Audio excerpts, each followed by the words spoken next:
नमस्कार, बहुत स्वागत है आपका स्पोर्ट्स फैक्ट में। मैं हूं आपके साथ संध्या बेस्ट। आप सभी जानते हैं कि एशिया कप का स्क्वाड अनाउंस हो चुका है और साथ ही एशिया कप में इस बार हमें केएल राहुल और विराट कोहली खेलते हुए नजर आएंगे।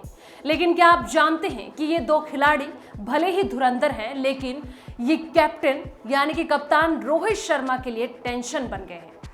ऐसा हम नहीं, बल्कि ऐसा इसलिए कहा जा रहा है क्योंकि जिस तरह से इनको स्क्वाड में शामिल किया गया है, हालांकि डिमांड भी यही की जा रही थी कि ये दोनों स्क्वाड में शामिल हो सकते हैं क्योंकि इनके फैंस इन्हें देखने के लिए बेकरार थे और इनकी फॉर्म में वापसी का इंतजार कर रहे थे।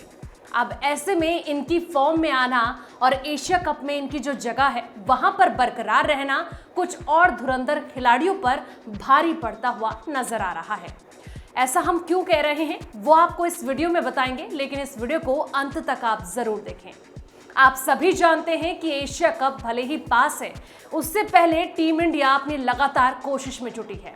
हमने ओडीआई जब इंग्लैंड के खिलाफ हुआ था वहां पर जीत हासिल की थी। उसके बाद टी20 सीरीज की अगर बात की जाए तो वेस्ट इंडीज को वहां पर धूल चटवाया था। एशिया कप में सबसे पहले अगर मुकाबले की बात की जाए तो भारत और पाकिस्तान आमने सामने होंगे, दोनों की कड़ी टक्कर होगी। और पिछले साल जब मैच हुआ था एशिया कप का, वहां पर भले ही भारत को करारी शिकस्त का सामना करना पड़ा था, लेकिन इस बार भारत वो गलती दोहराना नहीं चाहता, जिसके लिए भारत लगातार प्रयास भी कर रहा है और सभी खिलाड़ियों को के प्रति एक्सपेरिमेंट भी किया जा रहा है। अब देखिए, आप सभी जानते हैं कि अगर ओपनिंग की बात की जाए तो ओपनिंग जोड़ी जो सामने देखने को मिलेगी हमें एशिया कप में तो रोहित शर्मा यानी कि कप्तान और केएल राहुल होंगे, और तीसरी जो जगह बिल्कुल फिक्स है वो विराट कोहली के लिए। वहीं अगर और खिलाड़ियों के जिनके ऊपर एक्सपेरिमेंट किया गया था और रोहित शर्मा के साथ टी20 सीरीज में ओपनिंग जोड़ी बनकर निकली थी आगे, वो थे सूर्य कुमार यादव, जिन्होंने अपनी जगह एशिया कप में बिल्कुल फिक्स कर ली है।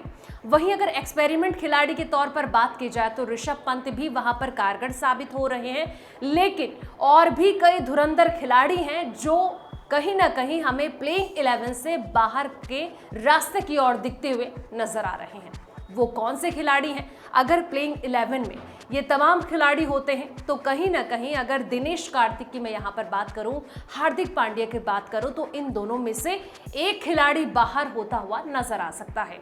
अगर कप्तान ये डिसाइड करते हैं, क्योंकि ये दोनों खिलाड़ी बहुत ही शानदार खिलाड़ी हैं, इसमें कोई दो राही नहीं है, क्योंकि हमने देखा था जब हार्दिक पांड्या को कप्तानी दी गई थी आखिरी मैच में, वहां पर किस तरीके से उन्होंने अपनी प्रतिभा को भुनाया था और अपनी कप्तानी पर पूरा ध्यान देते हुए पूरी टीम को जिताया भी था। अब ऐसे में अगर दिनेश कार्तिक और हार्दिक पांड्या प्लेइंग 11 में होते हैं तो फिर वो कौन सा खिलाड़ी होगा जो बाहर जाता हुआ हमें नजर आ सकता है?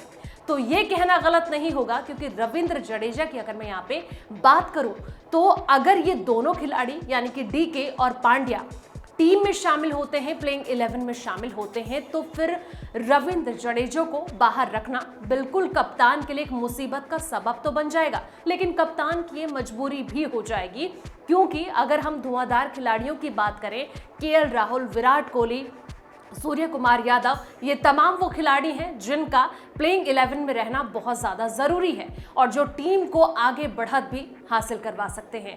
अब ऐसे में जो एक बड़ा संशय बरकरार है और बड़ी टेंशन जो कप्तान के लिए बन गई है, क्योंकि इन दोनों खिलाड़ी के आने से अब ऐसे में जो फेरबदल हमने देखे भी थे, एशिया कप में किस तरीके का फेरबदल होगा वो तो आने वाला वक्त ही बताएगा।